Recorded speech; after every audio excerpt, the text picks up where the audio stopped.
Halo semuanya, bismillahirrahmanirrahim. Assalamualaikum warahmatullahi wabarakatuh. Nah, pada kesempatan kali ini kita akan mencoba untuk melakukan cropping terhadap sebuah image. Jadi kita akan mencoba untuk melakukan cropping terhadap sebuah image, dan di sini kita ada beberapa tools yang bisa kita gunakan sebetulnya.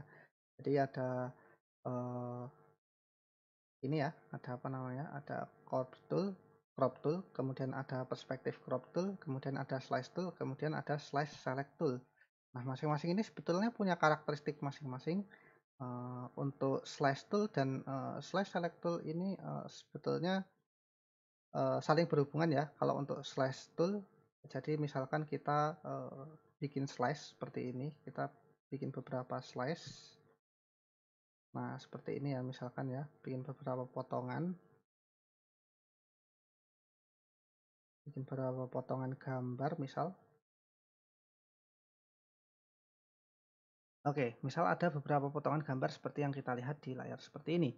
Nah, kita bisa menyeleksi salah satu potongan tersebut. Misalkan ada 3 potongan ya, di sini 1, 2, 3. Kita bisa seleksi menggunakan slice select tool. Nah, kita klik misalkan yang di sini. Nah, ini potongan yang ini terseleksi, potongan yang ini terseleksi, kemudian potongan yang ini terseleksi. Jadi antara slice tool dan slice select tool ini berhubungan erat. Nah, sebetulnya fungsinya slice tool itu buat apa sih? Sebetulnya ini untuk memisah-misah gambar ketika kita ingin gambar itu nanti di-output-kan seperti itu. Di-output-kan maksudnya di sini adalah di convert ke misalkan JPG atau ke BMP atau ke format yang lain, yang pasti bitmap ya, yang pasti bitmap. Jadi ketika di-output-kan, ketika diekspor seperti itu, nanti gambar yang sudah di slice-slice ini akan terpisah-pisah dalam beberapa file yang berbeda. Nah, sebetulnya kapan sih ini dipakai seperti itu? Jadi slice tool ini sebetulnya dipakai ketika kita misalkan pengen membuat aset website seperti itu, atau mungkin sprite 2 dimensi dalam sebuah animasi 2 dimensi seperti itu. Nah, itu bisa kita menggunakan slice tool. Jadi kita nanti membuat banyak gambar dalam satu tempat seperti itu, atau mungkin beberapa gambar dalam satu tempat yang mungkin bisa gambarnya itu sebetulnya saling terhubung. Nah, kemudian kita gunakan slice tool ini tadi, kita kotaki area-areanya tadi ya. Slice tool itu yang ini tadi. Jadi kita bisa menggunakan ini karena ini tadi sudah kita bagi menjadi 3 ya. 1, 2, 3 seperti ini. Jadi nanti akan ketika kita ekspor, gambarnya akan ada 3 slice seperti itu. Akan ada 3 file. Akan ada 3 file yang kemudian merupakan hasil slicing dari gambar secara keseluruhan ini. Jadi nanti caranya ngekspor seperti apa? Kita bisa kita klik misalkan di ini ya, di bagian file, kemudian kita klik ini, kita pilih export, kemudian di sini ada save for web or legacy. Nah, di sini kita bisa pakai ini.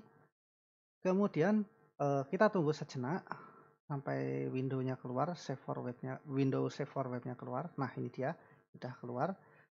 Dan kita pengen dalam bentuk apa, misalkan dalam bentuk JPEG atau PNG atau yang lain seperti itu. Misalkan kita pengen yang JPEG seperti itu, kita klik yang JPEG saja. Nah, apakah pengen yang high atau yang low atau yang medium, yang kualitinya seperti apa, seperti itu.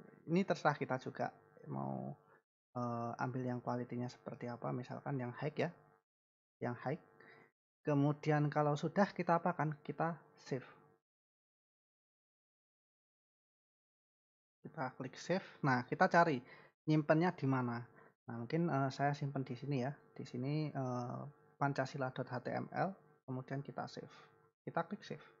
Nah, hasilnya seperti apa? Kita tunggu sejenak. Oke, proses save selesai. Sekarang kita buka foldernya di bagian web asset ini ya. Kita klik di bagian, nah ini dia Pancasila. Kemudian di bagian image kita double klik.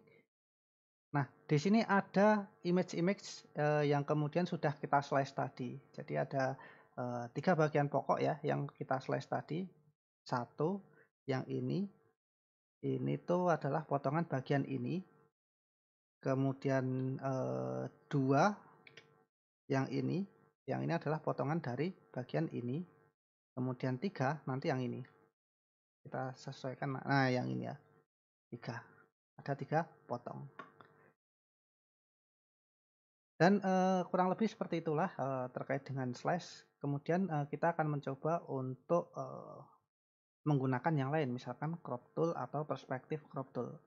Sementara kita reset dulu ya, kita reset dulu ke posisi awal, masuk ke history, kemudian saya klik, nah ini. Sekarang kita akan mencoba untuk menggunakan crop tool yang lain ya. Di sini ada beberapa selain, apa namanya, selain slash tool, kita bisa pakai crop tool ataupun perspektif tool, perspektif crop tool. Nah, kalau crop tool seperti apa? Kita klik crop tool. Nah, kita coba untuk nge-crop salah satu area, eee, sampai, pada batasan tertentu seperti itu. Nah, di sini, ketika kita mengaktifkan crop tool, di sini ada beberapa penanda. Yang pertama kita bisa lihat di bagian ini ada, semacam garis-garis, penunjuk seperti itu ya, yang mencirikan bahwa, oh ini bisa diubah-ubah loh, ini bisa kita, resize ya. Nah, misalkan seperti ini.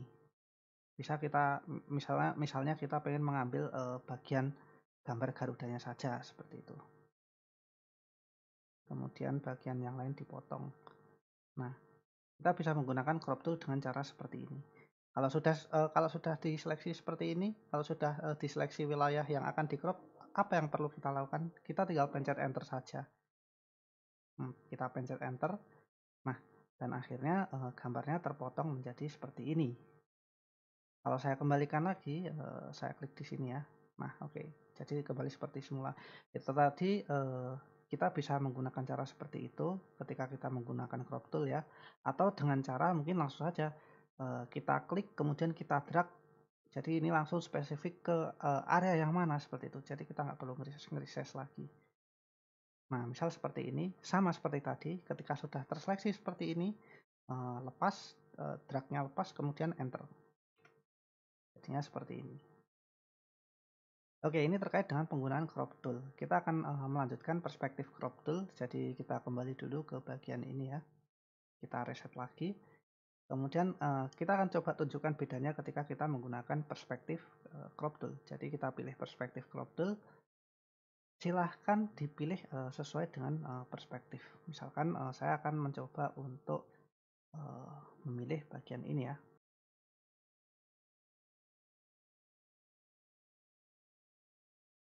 Oke, seperti ini.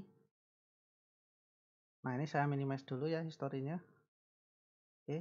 Nah, kita akan ditunjukkan dengan, berbagai macam, kontrol, bagian kontrol yang terletak di sudut maupun di tengah-tengah, maupun di bagian tengah, masing-masing sisi seperti itu ya.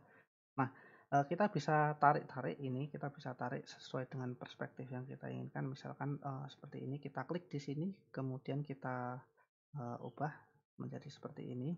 Kemudian ini juga kita klik, kemudian kita ubah menjadi seperti ini.